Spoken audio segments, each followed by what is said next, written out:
Over the years, I've collected quite a lot of Range Rover memorabilia, and I'd like to share 3 pieces with you now. Over the series where I collected my Range Rover and brought it across to Perth, you will have seen snippets, clips from these films. I'm now going to present to you the films in their entirety. I don't own them. I do not know who the copyright holders are. I will not monetize them. They're here. I'm sharing them with you just so you can enjoy them. And really, to be honest with you, the only people interested in these particular videos are going to be Range Rover-philes. I can't imagine anybody else being particularly interested in them. The first one is called SAHARA South. It's the testing of the Range Rover. It's a pity they didn't include more of the technical side of the testing, but they didn't. They did include something about the peoples of the Sahara.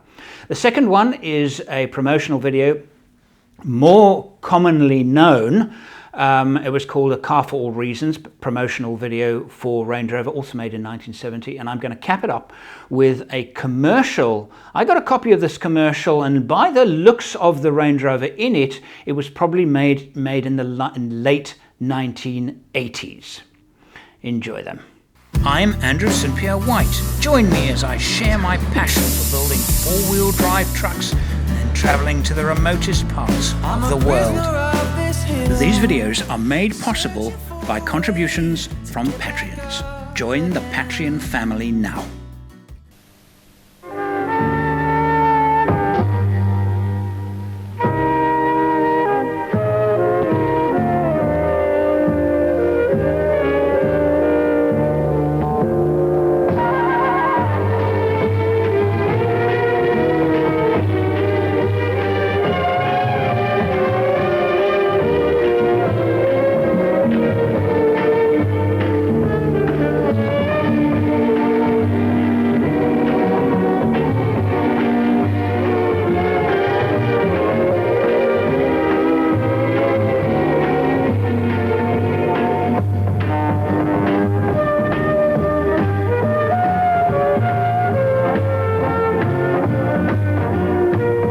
A good place to start a crossing of the Sahara is an oasis like this one, El Golea in central Algeria. El Golea will be your last taste of civilization. It even has a hotel with cold, if not hot, running water. From now on, everything you need for the 1,000-mile journey must be planned in advance, brought with you and loaded aboard the cars. Food, water, petrol, camping equipment.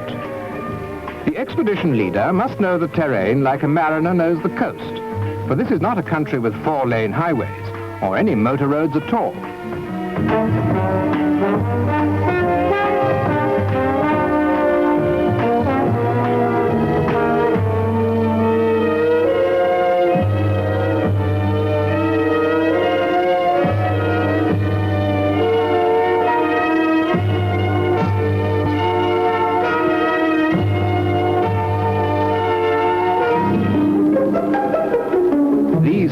Paved roads are misleading, and they will peter out and turn into a rough track.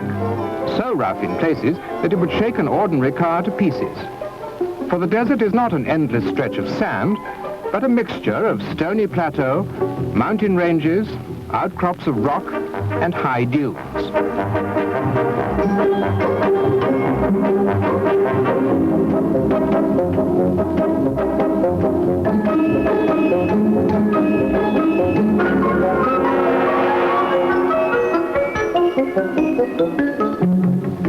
This country has been marched over during the last 2,500 years by Phoenicians, Romans, Arabs, Turks, French. The sun beats down all day and every day. Always the convoy must be kept moving. Routine must be observed. For this is truly the country of exploration, and it reminds us of those forgotten travelers who were here before us, trudging south with the caravans on the road to Timbuktu and on into the heart of Africa, the Tropic of Cancer. Now we are well into the central Sahara and are approaching one of the highest mountain ranges of the entire desert.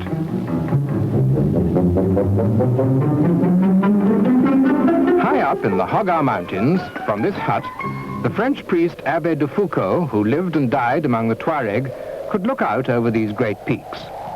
He stayed up here alone, meditating and praying. An ardent French patriot, Father de Foucauld, was finally murdered at Tamanrasset during the First World War, the victim of the Tuareg he'd come to convert to Christianity. It is said that he never converted one of them. Tamanrasset is now a modern town and a tourist center. Though when Father de Foucauld first came here 60 years ago, it consisted of a poor Tuareg village of a half a dozen mud huts.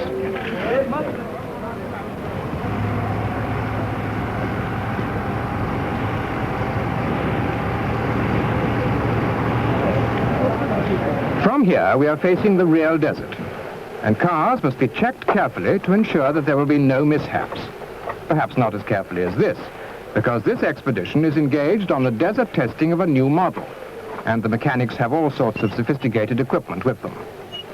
Tires receive especial care, for no normal journey is as tough as this desert crossing, where temperatures will vary between 120 degrees Fahrenheit and freezing point in 24 hours. Notes are taken of every possible variant in performance in the various conditions.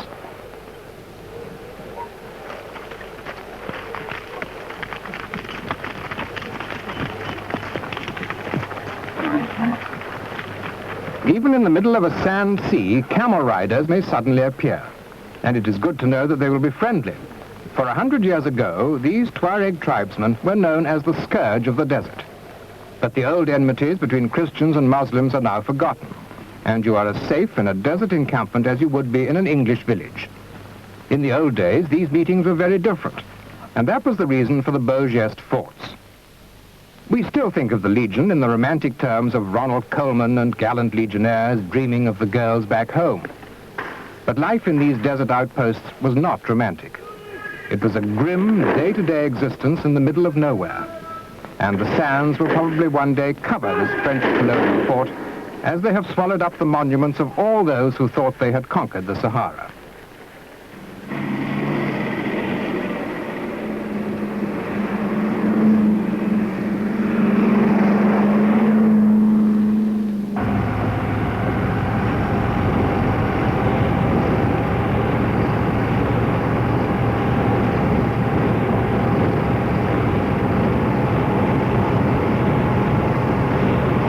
Night falls quickly in the desert.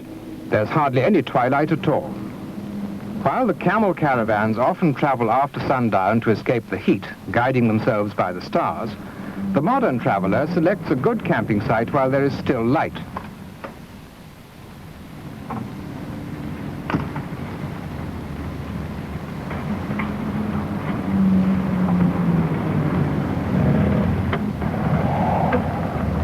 The first job is to prepare a hot meal.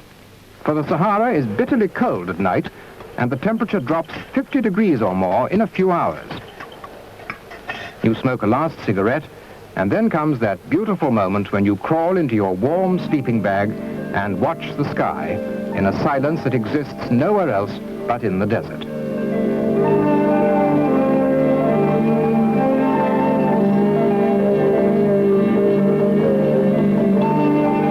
Routine for an expedition across the Sahara means rising with the first light. Clocks mean nothing. You're up by 6 in the morning. Breaking camp takes a good hour, and then you're on the way again.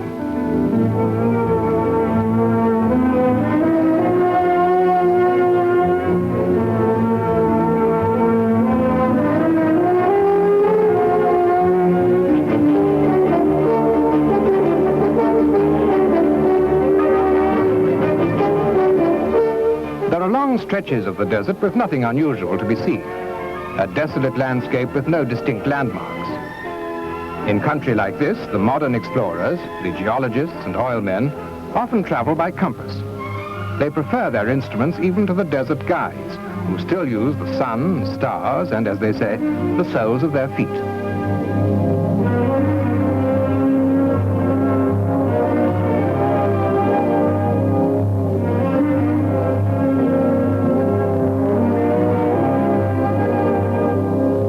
As you go south into more fertile country, you see the first signs of human activity. A village built of mud huts, where a few livestock and the produce of little gardens represent the sum total of these people's wealth. They build out of mud mixed with straw in the same fashion that their ancestors made their houses 1,000 or more years ago.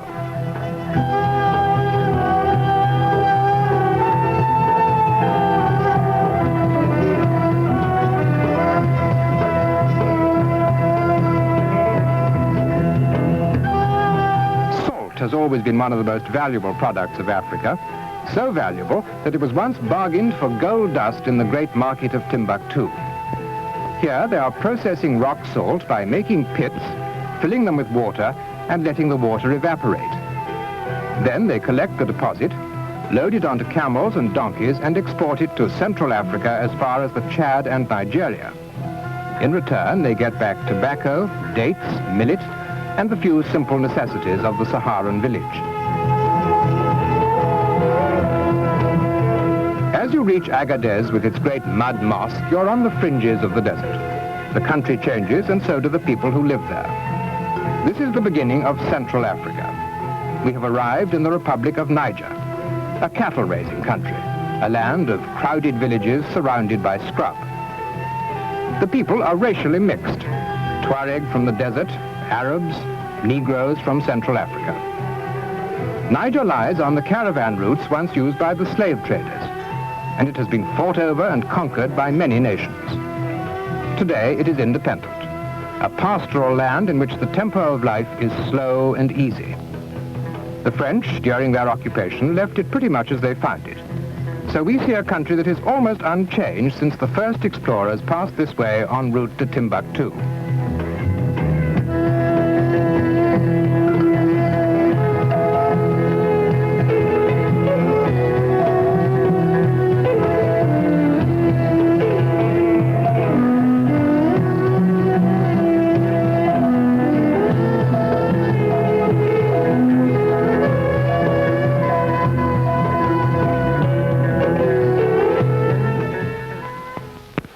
Now we have a guide, for the plan is to cross one of the most difficult regions of the Sahara, a sand sea known as the Tenere, a desert nearly 1,000 miles long and 1,500 miles wide.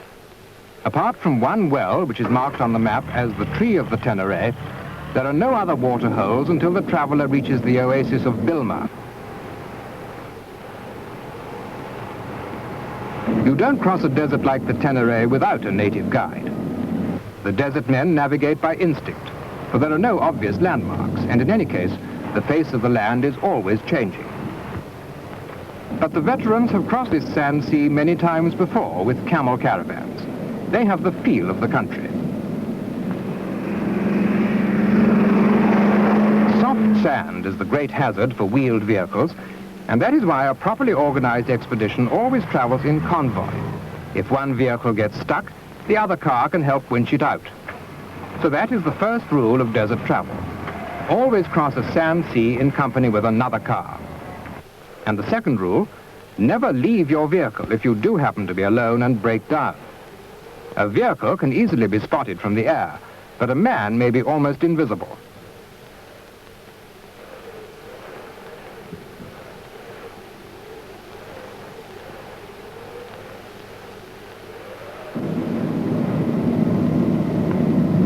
You can still see camel caravans, hundreds of animals slowly making their way across the sands. They say that this journey is the most dangerous of any caravan trek in the Sahara. The temperature by day is in the hundreds, the nights are freezing, and the camels have to carry enough food and water for a 20-day march.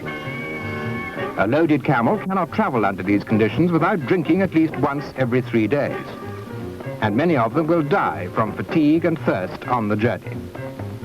There is an old saying that after Allah had created man, he had a lump of clay left over, and from this he fashioned the camel.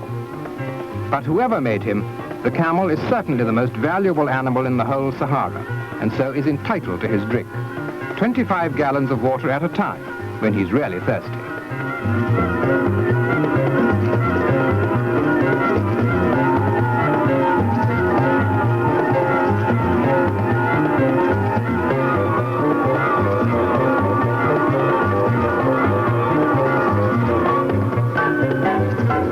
After 2 days of hard driving across the sand sea, the expedition sights the oasis of Bilma. This is what we've crossed the desert to find.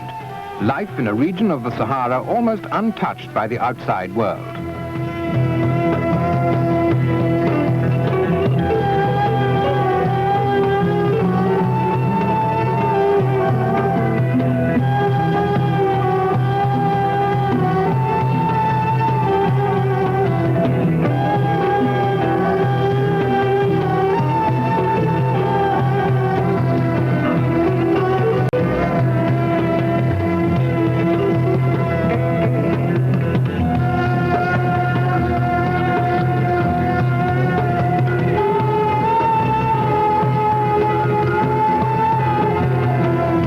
Mining and export of rock salt is the only industry of the oasis of Bilma, and everybody in the village, men, women and children, work in these pits.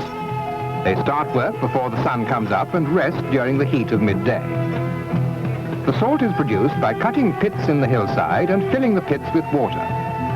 As the water evaporates, the sludge is packed into containers resembling the ancient Roman amphora for loading onto the camels.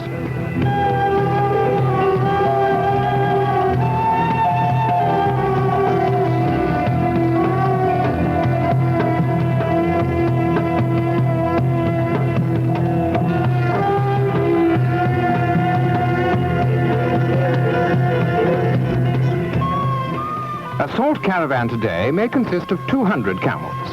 In the old days, as many as 1,000 men and animals set out from this oasis for Central Africa, a journey of 600 miles across almost waterless country.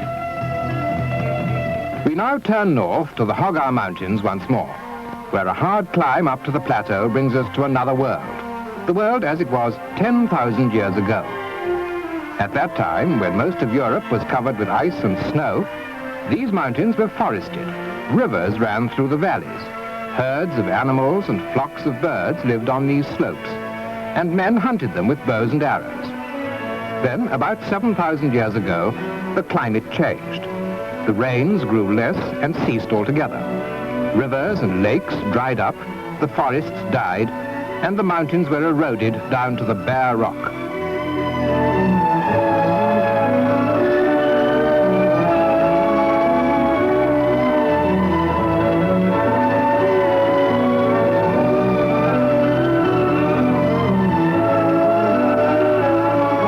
The evidence of what this country was like before the climatic change can still be seen in hundreds of rock paintings drawn by prehistoric man. Pictures of the animals he hunted or domesticated. Drawings of strange creatures who may have been his gods, or witch doctors, or mythological beasts. Nobody really knows. But we do know that these unknown hunters and herdsmen were superb artists. Some say they drew for religious purposes, to placate the gods or to ensure a good day's hunting. Others that the pictures are simply records of day-to-day events. We don't know, but we can still wonder at their artistry, and we can still catch a glimpse of the world as it was at the dawn of man's history.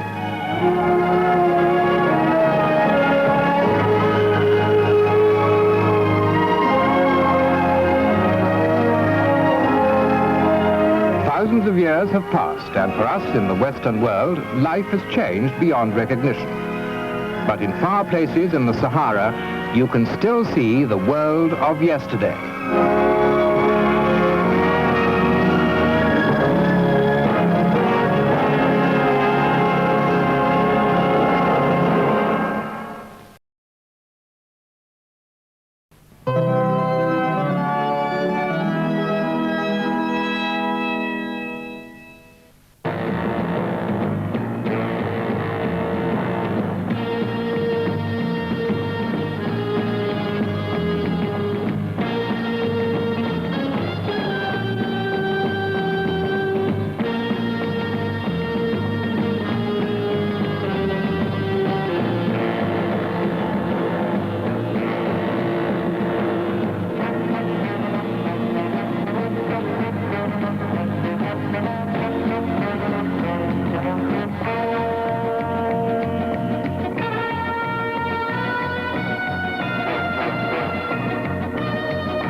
something quite new.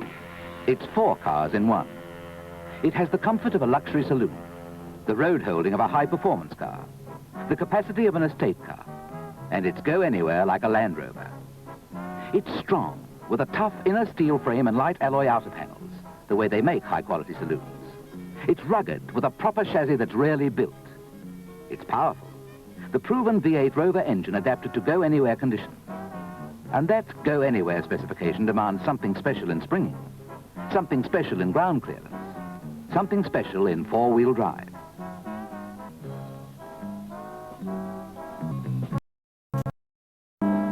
Something special in brakes, too. Servo-assisted for power and duplicated master cylinders and pipelines for safety.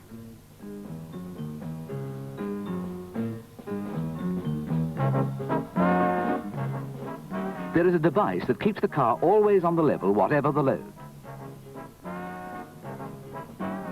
The 4-wheel drive is permanent, with a central differential to stop wind-up on the drive shafts.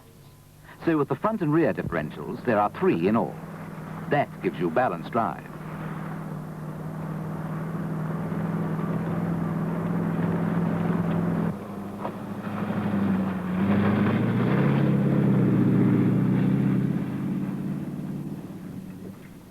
All this adds up to incredible road holding.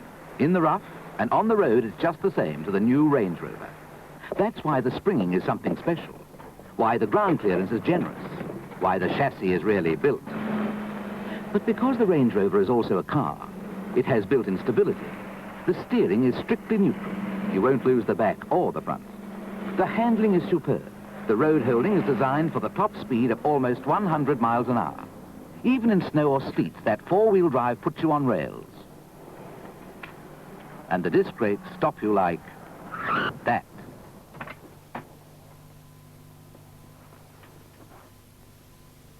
Now the saloon car concept.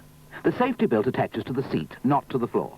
You don't trip over it. It stays clean, and with it on, you can easily reach all the controls. The lighting switches are at your fingertips.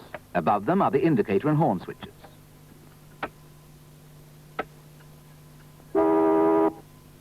The wiper and washer control. The spot and fog lamp switches. If you stop on a busy road, all indicator lights can be set to flash and warn others you're stationary. Here is the heater control, the extra low ratio gear control. This switch locks the center differential. Why? Well, if one wheel is off the ground or is in deep mud or snow, it'll take all the drive. But lock the center diff, and the other axle takes up the drive, and off you go. Go anywhere.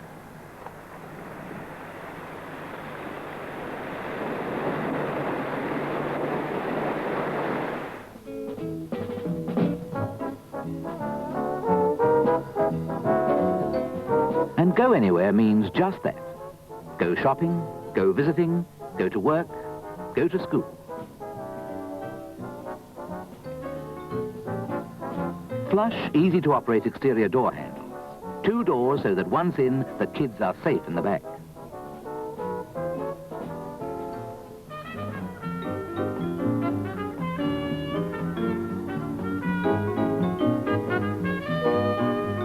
The tip-forward seats have an easily accessible locking handle that gives comfortable back seat access.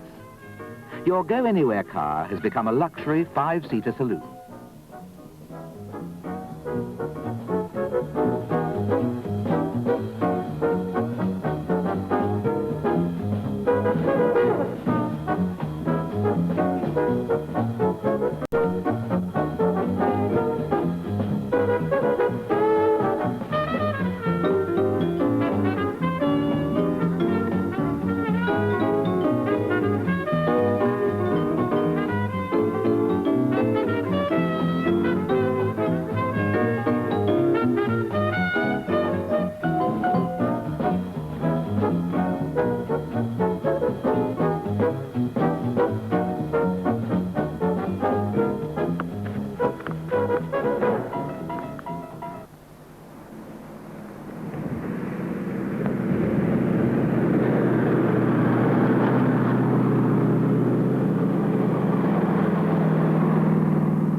Then head for the country, and the luxury saloon takes on a new character.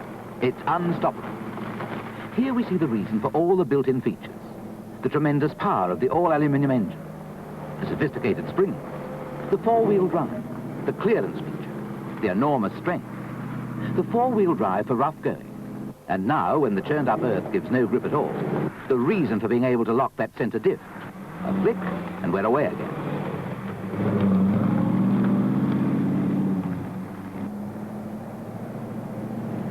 It's unstoppable, climbing, pushing on, up and over the landscape through every obstacle. This is real motoring. Motoring in a new dimension, exclusive to the new Range Rover.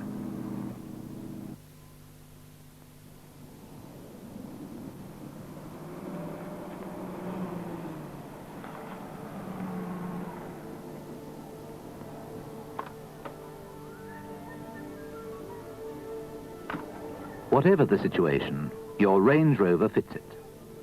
After all the rough and tough stuff, it becomes the perfect town car again. Exactly in character before the Royal Shakespeare Theatre at Stratford.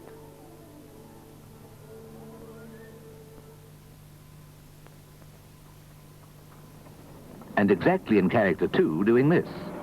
Range Rovers are so many cars in one.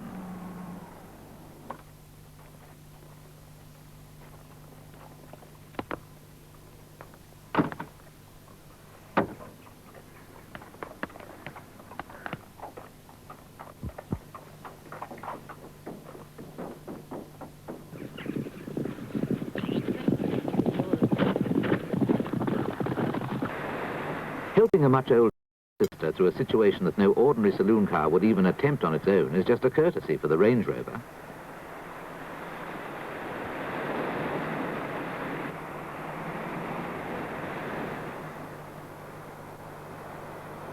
And then right after, a brake test. And those big discs are 100% efficient. Just the same as ever.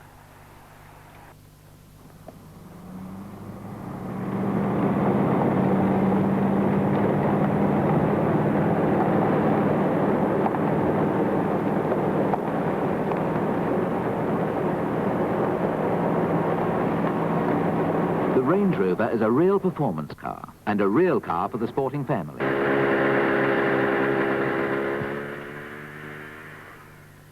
With the back seat folded forward, there is a flat loading area that gives you almost 60 cubic feet of space. That's a lot of space.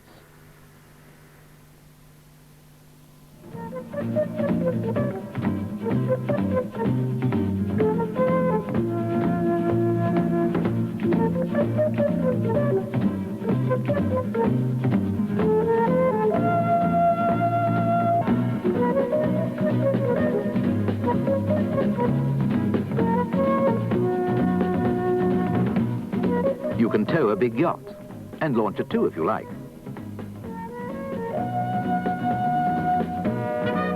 Then, free of the trailer, it's off on the open road, with all the punch and go of a past touring saloon.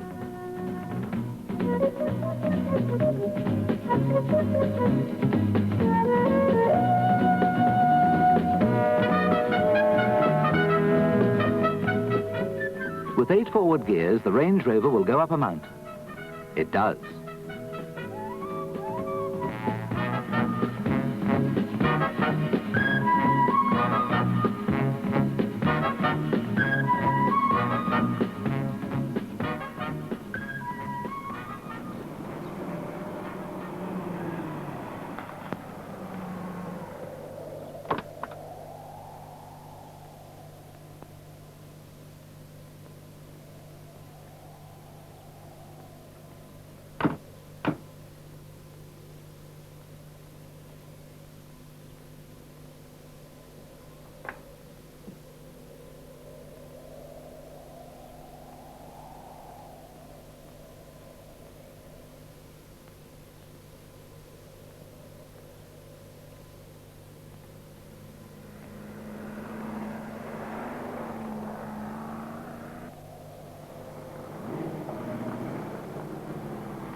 If you're open-air types, this is the car to get you there. Hiking or skiing or just getting away from the rat race, the Range Rover does it for you. together with all the gear every family carts around.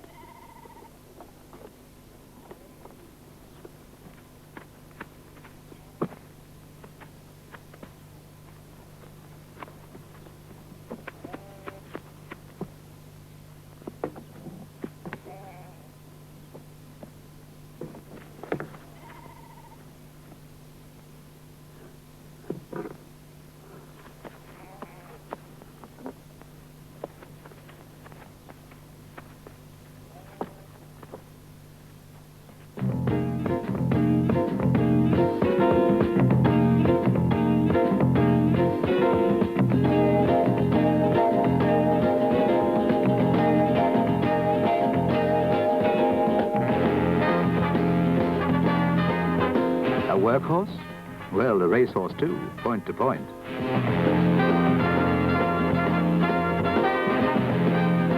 And just to show you that it's the same in any conditions, look at this in the snow. Don't try it in the family saloon. Only if it's a Range Rover. Then you can go anywhere.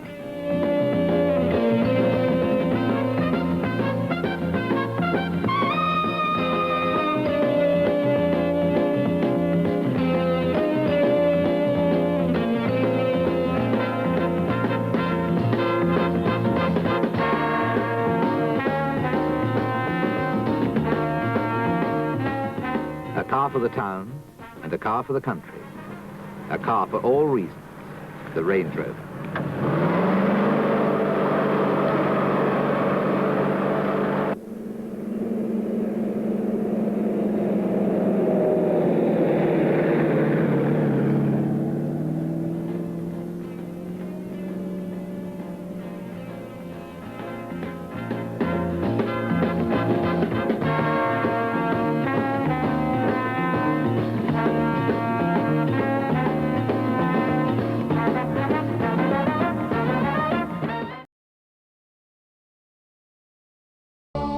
In a world where it's difficult to distinguish one luxury car from another, one of them manages to set itself apart. The Range Rover. You'll undoubtedly be seeing these exceptional vehicles on the road.